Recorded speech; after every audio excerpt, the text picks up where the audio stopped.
So guys, welcome back to the channel. Today, quite excited. This is my first actual retro review on a camera today, and I'm going to do a series of these over about 4 or 5 camera models that I've purchased secondhand over the last few months. And just really guys, I love cameras, I love camera tech, and I bought these cameras because I still want to prove to people that they can take good images. They took good images when they were released. They can still take good images today. With limitations, low light capabilities, video, the list goes on. But for people that just want to get outside in good light and shoot wildlife with a good camera that's reliable, there's still so many deals to be had out there, guys. And if you haven't watched my recent video on tips to look out for when buying secondhand kit, just look at the link above and you can watch that video there. So yeah, really excited guys. Today is a camera that I owned previously, many years ago. I paid a lot of money for it. When they first came out, they were retailed at 3,100 English pounds. And today you can pick them up for as little as £100. A better condition one, about £200. So today we're going to have a look at the Canon 1D Mark III. So guys, here it is. The Canon 1D Mark III. Now this has been purchased from WEX Photo Video back in the UK, and this is a initial open box, and have a look and see what we've got inside. I won't go into things to look out for necessarily when you're buying secondhand, because that's in the video as I said before. So guys, just tell you a little bit about this camera. So this camera was introduced to the market in 2007. As I said, it retailed at £3,100 or just under. It is a crop sensor camera. It's 1.3 times crop. It's a 10.1 million pixel body. And it's a dual Digic 3 processor inside there. It's got a 3-inch TFT screen. It takes the battery as the LPE4 battery, which is the smaller battery, and it all started really in the DS and the D3 from the older type battery, the large batteries, the smaller batteries. And this is one of the reasons why I went for these cameras. This is one of the first ones to have the LPE4 battery. Okay, the shutter life for this camera, or life, is up to 300,000. As we all know, they do a lot more than that, but that's just to give you an example of what the shutter life is. As I said, guys, it's a magnesium alloy body. It's pretty heavy, pretty robust. It weighs about 1,349 grams, I think, with battery and all the bits on it. So a pretty hefty camera, and that's quite a weighty box. So now we're going to delve inside, have a look, and see what the condition's like, and see what bits it's got with it. This was rated from WEX Photo Video at 9-. So that's pretty damn good. So we'll just have to look inside now to see if that does come up to the mark. So looking initially there, we've got the guide, the EOS 1D3 guide in English. It's a good start. We've got a little information on firmware updates. That's my receipt, guys. So I paid, as I said, £180 for this, which is so cheap. Got the strap, original strap there. Okay, going into the box. Got all the cardboard and divider bits there. Right, going into it now. So we've got the battery. That's the Canon LPE4. It's a good start, even with the yellow cap on top.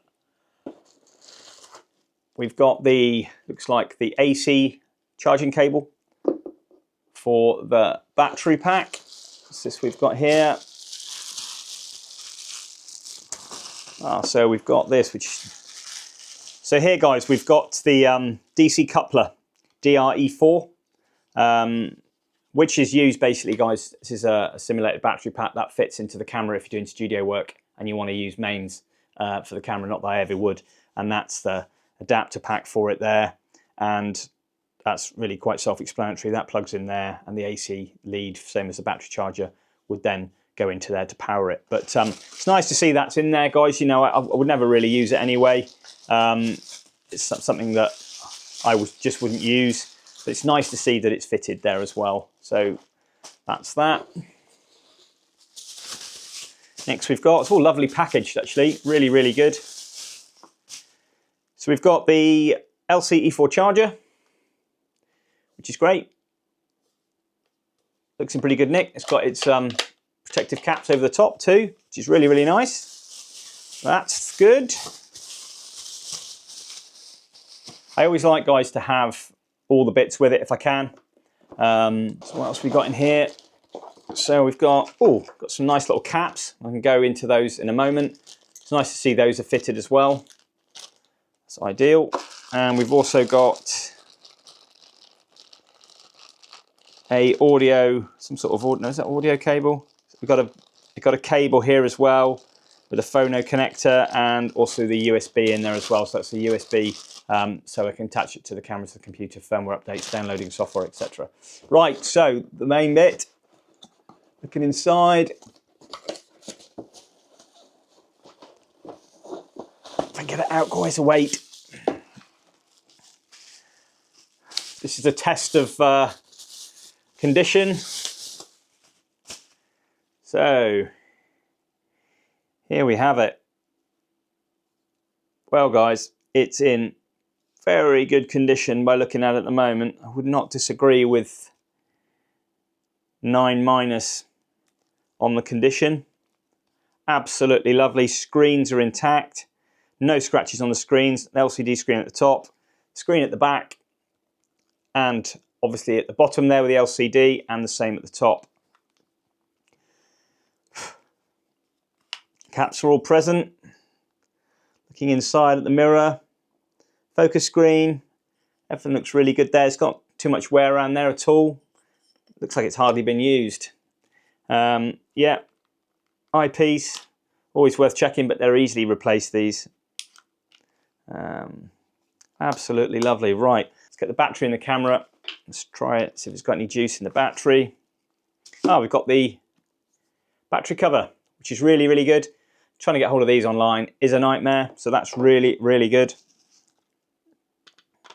Pop this in. Okay, so we have power. Just going through the functions now. God, it's difficult when you haven't got touchscreen anymore and you're going back to an old camera. But oh, it's nice using the old wheels, and they all feel real, real nice. Battery info, good to check. So it says recharge performance maximum on this battery, and there's 69% left in there. So that's really, really good to see that that recharge performance is so high. So that battery hasn't had most of its life taken out of it. So that's really, really good. So just looking over it, guys, really absolutely fantastic. You'll see some pictures that I'll include on the screen as we're going along. But everything looks great. We just want to check, make sure that all the rubber caps are all functional. They are. So that's the USB, that's the video out, flash, remote control. They're all good. This is notoriously a tricky one to get off, and this is what this is for. Allows you to take this off and you screw in the metal portion on there, which makes it much easier to unscrew than this. This is notoriously, I remember, being a nightmare to get off. Oh, it's coming off. It takes a lot of pressure. Unscrew that. Yeah, all the pins on there are functional, all good. Yeah, these notoriously get lost, guys, so I'm surprised it's come with that. Looks like it's been really, really well looked after, this camera. Screw that back in. Really, really nice, guys. Looking at everything on there. Buttons, functionality. Make sure everything's working all right. Bit of dust on the outside there. Absolutely fantastic, guys. So there we have it. So the Canon 1D Mark III. It feels great though. Good old 1D bodies. They really do feel great in the hand. But overall, I'm absolutely chuffed to bits with that. It's beautiful condition, as new pretty much. Just with a bit of shining around the grip. But hey, this camera is, you know, a lot older than a lot of my present stuff, and, you know, 17 years older than a lot of my kit. So, but it took great images. The first time I ever had a rapid shutter. This does 10 frames a second. And this I used to take pictures of certainly diving kingfishers, and this was an absolute beauty camera, and hopefully we'll go into it a bit later, but I'll put some shots on the screen of images I've taken with this camera over the years, as well as when we go out into the field and use the camera too. But no, really, really nice, really, really pleased with the condition. It's absolutely cracking, really, pretty much as new. And say, guys, £180 for that. I mean, it's just so cheap. You know, people say, you know, why do you want old tech like that? But I mean, I love these. These are like museum pieces now. But they do still take extremely good images in the right conditions. Yes, you're shooting at 3200 ISO. It's probably its max before it gets horrendously grainy. I can't remember what this goes up to now. I think it's 6.4, which is the highest. You know, you get buffer lockout on these. It's not as fast, but you know, the images it takes in good light, you know, this camera will deliver. And I'm really pleased. WEX Photo Video there delivered 9- condition, and it's got all the bits with it, which is fantastic. You know, even things like this, guys, which, you know, notoriously get lost, it's got all those bits. And this little baby, I'm certainly looking forward to going out in the field with it. I've got all the EF lenses anyway, so we'll just whack the EF lenses on there and head out and then have a go with that. So guys, as well, when I bought this, this has a warranty with it as well. It's got a 6-month warranty from WEX, so if I use it and the camera becomes problematic, they're unlikely to get it fixed, because you can't fix these anymore because they're so old. You know, they'd probably replace it, maybe refund me, I don't know. There are companies out there that do fix these cameras still, so you know, you can investigate that if anything did go wrong, and they would obviously pay for that repair. But for £180, guys, free postage, box, condition, cables, the lot, absolutely fantastic. So I'll have another look around the camera to make sure that I'm happy, but first impressions, guys, amazing. The bottom, the base, the corners is where they're always prone to go. And as you'll see in the pictures, the camera is in amazing condition. It works perfectly. The buttons are all great. I don't know what the shutter count is on this one, because you can't really read the 1D3 unless it gets sent to Canon, and they're unlikely going to do that for me now. But I had this camera many, many years ago, and you know, it served me very, very well. And this 1D3 replaced the 1D Mark II N, which I also had, and I had the 1D Mark II before that. The N stands for new, slightly better screen, I think slightly bigger, and I don't think the pixel rate went up at all. I think it was like 8.2 million or 8.5, I can't quite remember. But when this came out, I was very excited at 10 frames a second. An absolute beast. So what we're going to do now, guys, we're going to get a lens on it. I'm going to check it through, make sure the firmware updates and stuff, all that I've done, get the battery fully charged up, and then we're going to head out into the field and see what sort of images this camera is going to take. And like I said, guys, people say, oh, well, you know, of course it's going to take good pictures. You know, it's a robust, weather-sealed, pro body camera. It's old, and it still does the job. You know, it will still take some extremely good images.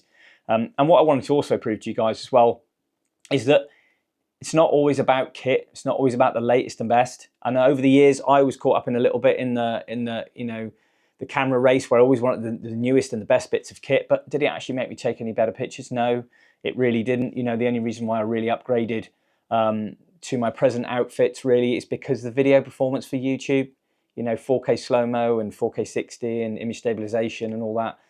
The video on the older cameras was a lot more difficult. There's a lot more camera shake. The quality wasn't as good. The file sizes were huge. You know, there was lots of limitations there. So, but just for purely from a shooting stills capability, these cameras are awesome. So stick with me, guys.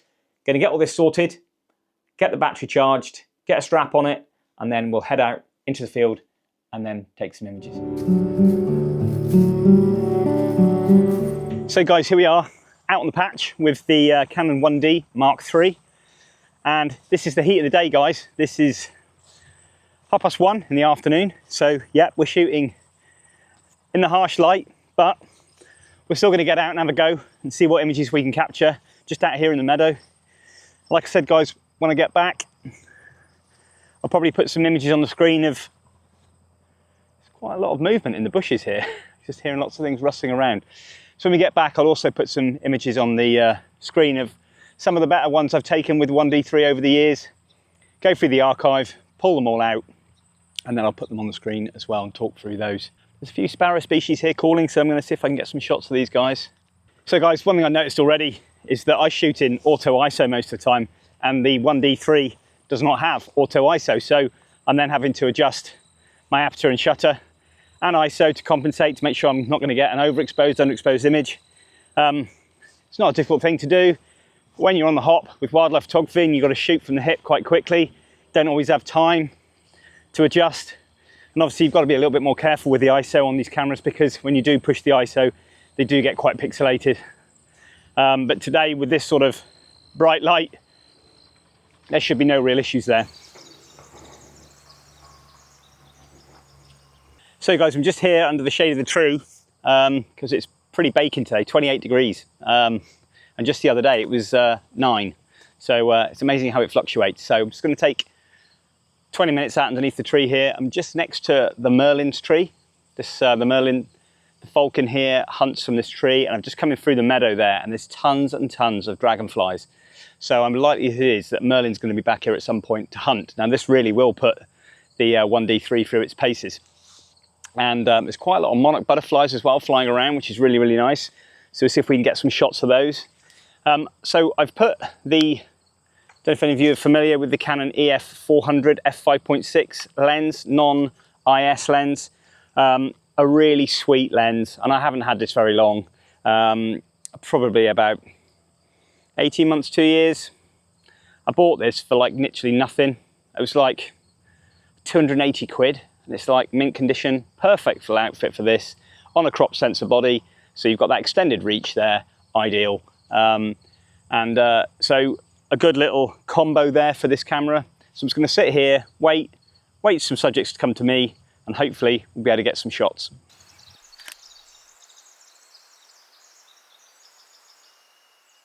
I tell you what guys, smile on the face, these are a lot of fun. The actual shutter on it, yep, it's noisy, but it's really nice. You really know you're there when you're going back and shooting these. Certainly these cameras were not meant and designed to be quiet. Even though it's for the wildlife photographer, press photographer, whatever, these are noisy. One thing you've got to bear in mind for sensitive subjects, no good whatsoever. But still, they're a lot of fun in situations like this. You know, it's lovely to come out with an old camera and give it a whirl. So I've got a compact flash in there at the moment. This shoots compact flash and SD card, so one slot each. And I've just got some, I think the capacity maximum card in this is about 64 gig, I think. And you can only go up to, I don't think it does UDM A7, so you are restricted on your cards there, but my God, you can pick up the cards for pounds, you know, or under $10. So we've got some, oh, we got a vulture, got a turkey vulture. Oh yeah, it's coming round. It's a lot of fun, guys. So I'm currently using single spot focus point. Because this is f5.6, you can't have one spot in the middle and surround. I think it's only on lenses less than f4. So the focus points, yeah, I mean, literally I've got center spot or I've got surround, that's it. So you are restricted there with, you know, your focus points for the subject. But still, you know, it just allows you then to be a bit more accurate with your shooting. It's a lot of fun though. Did you hear that shutter? I mean, that's awesome. What a beast. It is like a machine gun. So that was great to see a turkey vulture then. It just came over and there was loads of like gulls with it, and it sort of bomb bursted, and they all went off on one angle to the left and to the right. So disappeared now over towards the river. Got some shots there, guys, but let's have a look. Yeah, pretty silhouetted to death. Wasn't ready then, really. I had no exposure compensation on there, and yeah, you can tell it's a turkey vulture, but not the best images, guys. Just looks like a black blob. But still, we'll work on it. I think it's coming back round. So let's change the focus points. Let's have a look.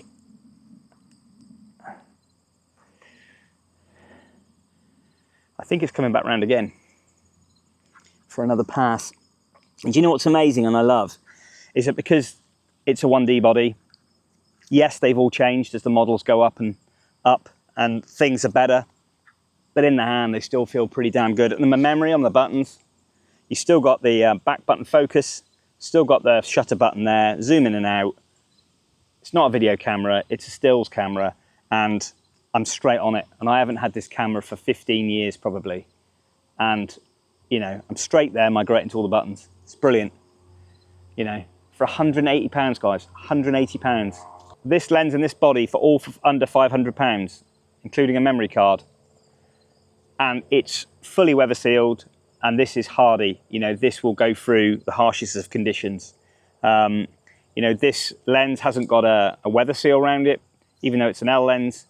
They weren't designed at that time, it didn't have the weather seal on it. But still, it's a rugged lens that will do the job, built well, great optics, and paired with this, what a little dream combo. So I've just had a nice picture of a few little sparrows as well that have just come in, which is quite nice, on some of the old dead heads here. Hopefully they'll come out okay.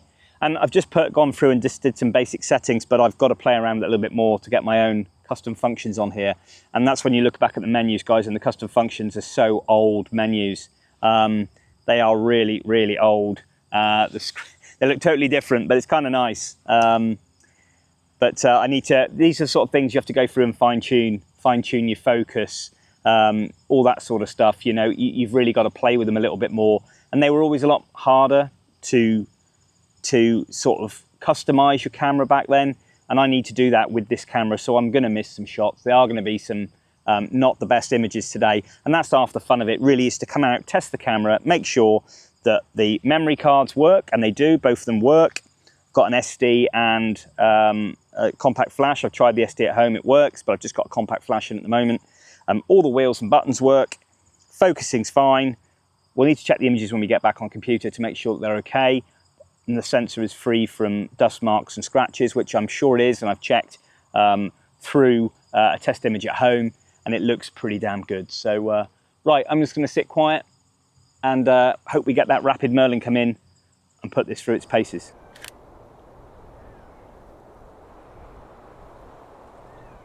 So I've just gone through some of the settings there, and I've got back button focus on here, but I had back button set to AF, metering and AF.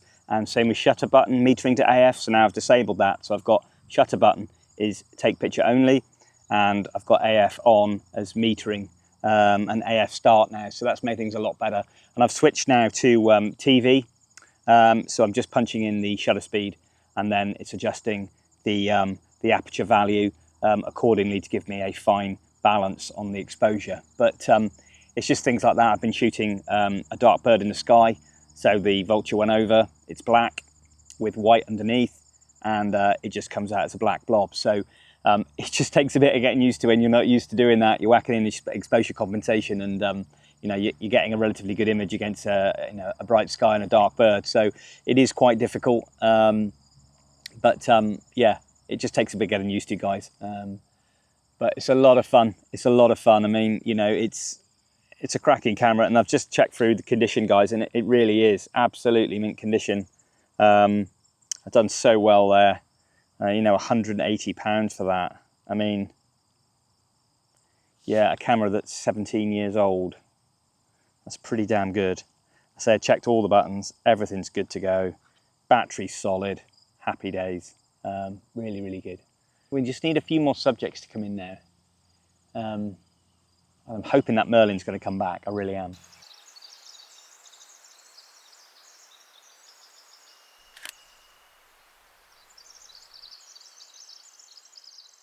So guys, as much as it's amazing what you forget, it actually doesn't take long to come back. You know, I was fiddling around then with my my settings, wondering why I wasn't getting a higher shutter speed. Then obviously realised again that I'm relying on auto ISO an awful lot.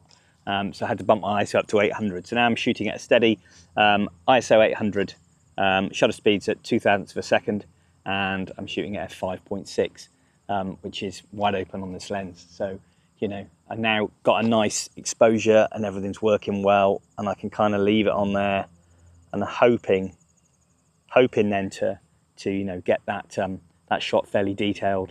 And if I need to bump it up and overexpose, I can then just push it, and I can just, you know, overexpose that image a bit. I'm still doing it. So yeah, it's picking out some focus. So the focusing even at distance at the moment, we've got birds which are so far away, and you know, instantly I've trained the single spot and the bird's way, way, way off, and the focus is really good. Got some dragonflies coming in here. Now, even those dragonflies, yeah, even it's training on dragonflies, that's amazing. I mean, that's not bad. Single spot on the dragonfly, pretty damn good. Now that Merlin needs to come back now and needs to start hunting, I think, because we really will be able to chug some shutters out of this and let it truly fly today. Let's hope it does come in, because this must be in excess of 50 just buzzing around. So guys, I was just saying about the ISO there. So the standard ISO range is from 100 to 3200, and at the low end you can go to 15, you can go at a high end at 6400. Now I imagine at 3200 and at 6400 it will be pretty horrendous. So trying to stick between 400 and 800 max, maybe 800 at the top end, is what I'm looking at today. I'm not sure what the sort of denoise software would do with an image on a camera this old. Maybe pretty good, I don't know, something we can try out. But yeah, it's really, for me, out today in the heart of the day, you know, shooting and seeing what I can get really, and just to make sure the camera fully works, you know, and it is a lot of fun, you know. The chances, you know, you haven't got your main kit with you and you're going to see something amazing today, so you've got to make sure you can use the camera. Oh, it's fantastic. I'm underneath this massive tree at the minute. There's loads and loads of stuff falling down. I think there's some squirrels up there. Nearly got bonked on the head a minute ago. But no, it's great. It's great fun. Just sitting here playing, just been playing with it for 10 minutes. Just literally got all my settings sorted. And now I'm all over it. So yeah. Come on, Merlin. Come on. Let's have something decent come through. There's just literally so many dragonflies here. Now I obviously can't film, guys, anything for you here, apart from what's on my vlogging cam, because this doesn't have any video capability at all. So bit of a limitation there. But as we move up through the models, we will get into the video realms again on the early stages of full HD and things when we go up and we hit those certain models, which will be coming over the next few weeks, few months maybe.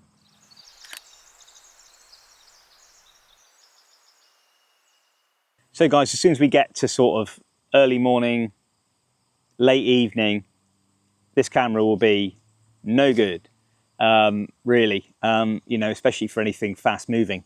But, you know, with ISO levels down to, you know, 50 up to 6400, you know, a lot of the time now with the DX series and the R3, etc., I'm shooting, you know, so far up on the ISO, and you can still render a fairly good image.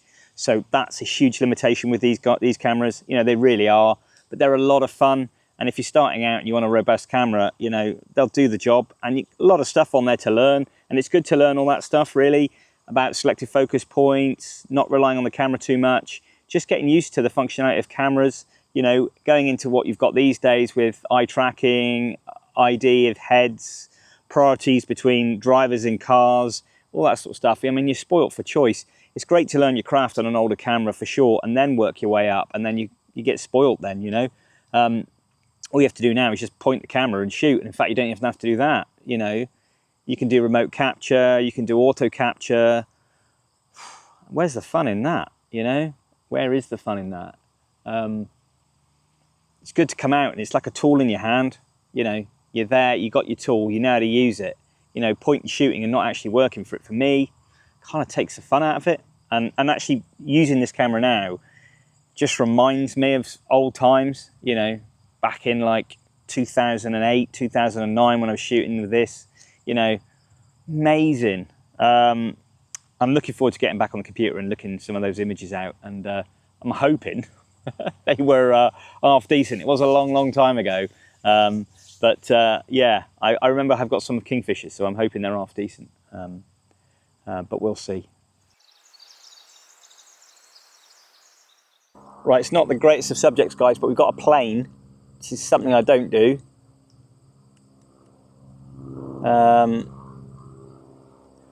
It's an old plane coming past. It's going past a tree. Reacquired focus, brilliant. I mean, yeah, a bit dark. Not ideal, but you know, couldn't really miss that moving target. But the focus was right on it. It went through the trees, lost focus, came out of the tree, boom, snap, straight on. Focus was there. So really, really good. Actually, this was really quite an advanced focus system on this when it first came out. And they did have a few problems with the 1D3. Although a lot of those were recalled and corrected, because there was an issue with the focusing system. But I think ordinarily, you know, that's all been rectified now, and it's still a damn good system, to be fair.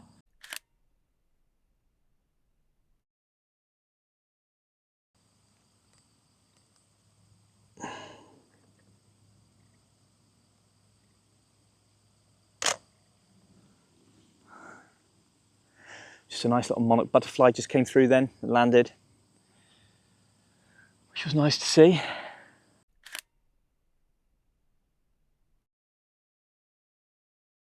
So guys, one thing I did allude to before about the battery situation, and the reason why I did retro reviews on cameras with LP E4 batteries. So the LP E4, and there was an LP E4N, and there's a LP E19 now. So the LP E19 batteries, which I put in my R3, will also work in this camera. Although the chargers are not all backwards compatible, the batteries are. So I'm using a battery in a camera like the R3, can still be used in a camera like this, that was bought out in 2007, is an absolute bonus. Because if these batteries, you can't get the originals anymore, which you can't even get the LP4Ns, the LPE19s you can get, and they'll just work in here. So, you know, to have batteries that still fit from a camera bought out in 2007 is pretty damn good. So another really good thing to bear in mind. So if I'm using these, I'd have to use those ridiculously massive batteries, and trying to get hold of those. I mean, get the aftermarket ones. Yes, some of them aftermarket ones are quite good, but some of them also leak. And if it starts to leak in your camera, you knacker your camera and that's it. So always good to stick to the original batteries. And at least with this, when this one eventually goes, unlikely it will, then at least I can use batteries I've got at home, and I've got stacks of those batteries at home, and they are rather expensive. To have one backwards compatible like that is fantastic.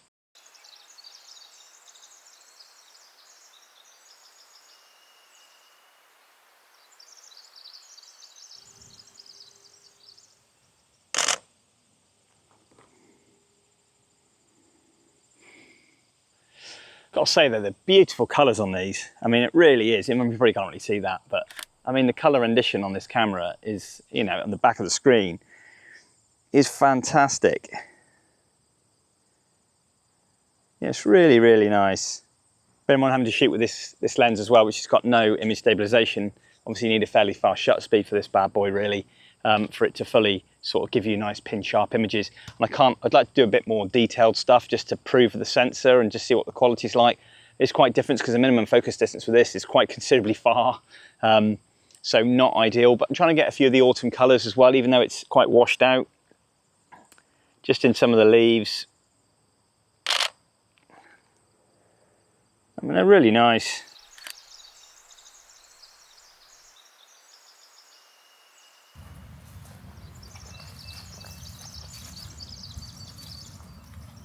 So guys, that was a lot of fun actually, just heading out there for a couple of hours, just having a look around, seeing some birds, some butterflies, some birds of prey. You know, it's nice just to go out and test the camera really.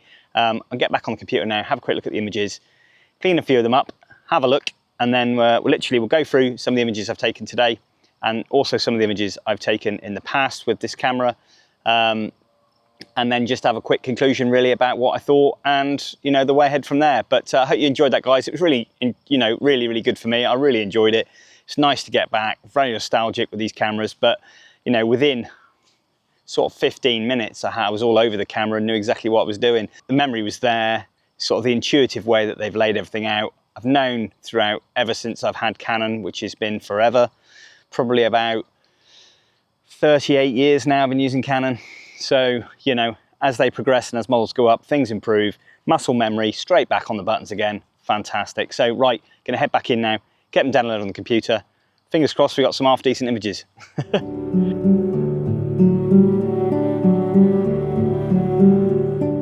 So guys, that concludes the video for today. I hope you really enjoyed that insight into the 1D Mark III retro review. A bit of specs about the camera at the start, bit of plus and negative points, then out in the field, and also towards the end of when I finished, I'm putting some images on the screen of what I've taken in the past. I actually owned this camera for quite a short time, considering the other cameras I've had. I upgraded to the Mark IV quite quickly after I had the Mark III, but there's a few images there which I'd like you guys to check out. There's great deals to be had secondhand, guys, as long as you look and find a decent secondhand camera. I said about the batteries there, guys, you know, they're backwards compatible, so the newer model batteries can then fit into these cameras. You can buy the LP4s secondhand if you have a good look and see if they've got plenty of recharge left in them, but ordinarily they'll take the LP E19 batteries, which are in the R3, etc., and the R1 now. But I really enjoyed it. You know, it's been fantastic to get out with the camera. You know, it's a great sensor, you know, a 10.1 million pixel sensor, 10 frames a second. You know, it's not the best in obviously low light situations. The ISO range is limited, but shooting throughout a good portion of the day when the light's decent, you know, you've got magnesium alloy body there, fully weather sealed. You know, for the price I paid for it, you can't really go wrong.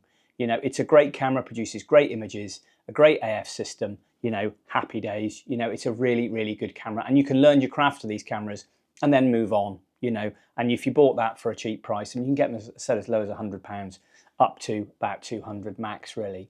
But absolutely fantastic, really enjoyed it. The negatives of these cameras, yes, low light capability, noisy shutter, weight, no video, you know, all these sort of things do come into play. You know, if you want that sort of tech, then obviously buy a newer camera. But if you want a camera just purely for stills, you want to go out, it's going to do the job, it's tough, robust, weatherproofed, then you can't go really wrong with a 1D Mark III. And then as we go on and progress through the rest of the retro reviews, you'll see how the tech then improves. This is the oldest camera I'm going to be able to do a review on, and I'm going to be moving my way up the range. Yeah, really enjoyed it, guys. Fantastic to get out with the old camera, clicking that shutter away. It was fantastic. Thanks very much indeed, guys. Please leave your comments in the section below. Give us a like if you can. If you don't subscribe to the channel and you fancy giving the channel a go, please click the all important subscribe button. We very much appreciate you joining the channel. And as I said, if you're new, please, you know, engage. Comments are always greatly received. But until next time, in the field wildlife photography or a retro review, I'll see you next time.